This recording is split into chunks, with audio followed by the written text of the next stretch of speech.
नमस्कार किसान भाइयों, स्वागत है आपका हमारे चैनल में। आज हम बात करेंगे फूलगोभी की खेती की 15 दिन के बाद सबसे ज़रूरी प्रक्रिया के बारे में। अगर आप बरसात में फूलगोभी की खेती कर रहे हैं तो जानकारी आपके लिए बहुत ही फ़ायदेमंद होगी। सबसे पहले जब पौधे को रोपे हुए 15 दिन हो जाते हैं तो हमें पौधों के चारों तरफ की मिट्टी को हल्का सा ढीला करना होता है। इसके बाद आपको पौधों के पास यूरिया और डीएपी का प्रयोग करना है। मात्रा का ध्यान रखें। आमतौर पर प्रति पौधा 5 से 10 ग्राम यूरिया और 15 से 20 ग्राम डीएपी देना उपयुक्त रहता है। खाद को पौधे से थोड़ी दूर पर डालें और मिट्टी से ढक दें।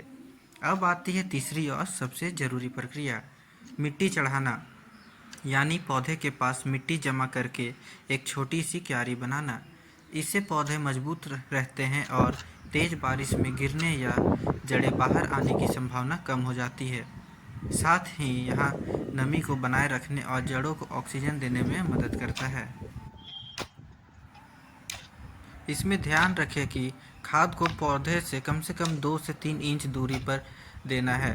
खाद डालने के बाद ऊपर से मिट्टी से ढक दें ताकि गैस या तेज़ धूप में नुकसान न हो। खाद देने के बाद हल्की सिंचाई करें अगर मिट्टी में नमी ना हो। मिट्टी चढ़ाने से बहुत ही फायदे होते हैं, जैसे कि पौधा मजबूती से खड़े रहते हैं, मिट्टी की नमी बनी रहती है, पानी का जमाव नहीं होता है और जड़ें सड़ने से बच जाती है और खाद के असर से भी बच जाती है। बारिश के मौसम में गोभी लगाने के बाद उसमें इस तरह से बेड बना देने से क्या फ़ायदा होता है वो आप देख सकते हैं दोस्तों। इसमें पानी नहीं जमता है पौधों के आसपास में, देखिए एक बूंद भी पानी नहीं है पौधों के आसपास, जिस वजह से इसका गलने सड़ने का खतरा कम हो जाता है और सारा पानी यहाँ से नीचे जा कर के देखिए बेड के नीचे में जमा हो गया है। तो यही फ़ायदा होता है आपको बरसाती खेती में, आपको बेड, ऊंचा बेड बनाने से। और कितना अच्छा दिख रहा है गोभी, देखिए इतना बारिश होने के बावजूद भी अब ये ख़राब नहीं होगा क्योंकि सारा पानी इसका निकल गया है। गोभी का प्लांटेशन के बाद आपको पहला बार मिट्टी चढ़ाना है लगभग 15 से 20 दिनों के बाद। मिट्टी चढ़ाने से पहले आपको ये मिट्टी गोभी के आसपास में इस तरफ का अच्छे से ढीला कर देना है कुदाली की मदद से। उसके बाद आपको मिट्टी चढ़ाना है गोभी के आसपास में, गोभी के आसपास में चढ़ाना है, ना कि इसके एकदम ही नज़दीक में। यहाँ पर अगर आ जाएगा मिट्टी तो ये इसे गला देगा। तो इन चीज़ों का सावधानी बरत करके ही इसमें ये प्रक्रिया आपको गोभी लगाने के कम से कम 15 से 20 दिनों के अंदर कर देना है पहली बार, और दूसरी बार लगभग 45 दिनों के अंदर हो जाता है। इस प्रक्रिया में आपको पहले गोभी के आसपास की मिट्टी को ढीला कर देना है कुदाल की मदद से। उसके बाद आपको इस मिट्टी जो ढीला किया गया मिट्टी है उसको गोभी के आसपास में डलवा देना है, जिससे कि पौधा खड़ा रहेगा और मजबूती से जमा रहेगा। हवा या कुछ भी हो तो उससे वो हिलेगा नहीं और इसको एक अच्छा सपोर्ट मिलेगा। मिट्टी चढ़ाते वक्त इसमें ध्यान देना है कि ज़्यादा मिट्टी इसके तना में ना आ जाए, वरना ये इसे गला भी सकता है। और मिट्टी को जब आप लूज करवाएंगे कुदाल के मदद से, उस टाइम मिट्टी थोड़ा नमी रहना चाहिए। और मिट्टी ढीली करा के इसमें आपको यूरिया और डीएपी को अच्छे से मिला करके हल्का हल्का दे देना है।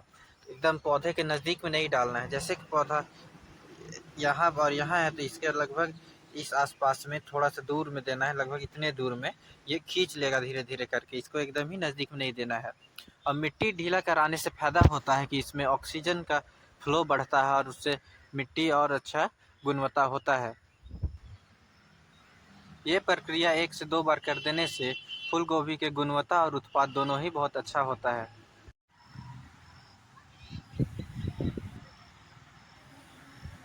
तो किसान भाइयों, आपने इस वीडियो में जाना कि 15 दिन बाद फूलगोभी में मिट्टी ढीली करना क्यों जरूरी है, यूरिया और डीएपी की सही मात्रा और तरीका क्या है, क्यारी बनाकर मिट्टी चढ़ाना फसल को मजबूत कैसे बनाता है और बरसात के मौसम में फूलगोभी की खेती कैसे ज़्यादा फायदेमंद होती है। इन तीनों प्रक्रिया को सही समय पर करने से फसल की ग्रोथ तेज होगी, जड़ें मजबूत होगी और पौधे में फूल आने की प्रक्रिया भी समय से शुरू होगी।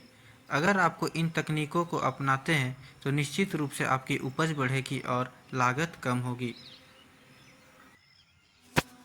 इन प्रक्रियाओं को करने से आपकी फूल गोभी की साइज़ बहुत ही अच्छी होगी और बरसात के मौसम में उगाई हुई गोभी की मांग बाज़ार में ज़्यादा होती है, जिस वजह से आपको दाम भी बहुत ही अच्छा मिलेगा और आप कम जगह में भी करके अच्छा मुनाफा कर सकते हैं बरसाती गोभी से। तो कुछ कुछ बातों का ध्यान रखें और खेती अच्छे से करें ताकि आपको मुनाफा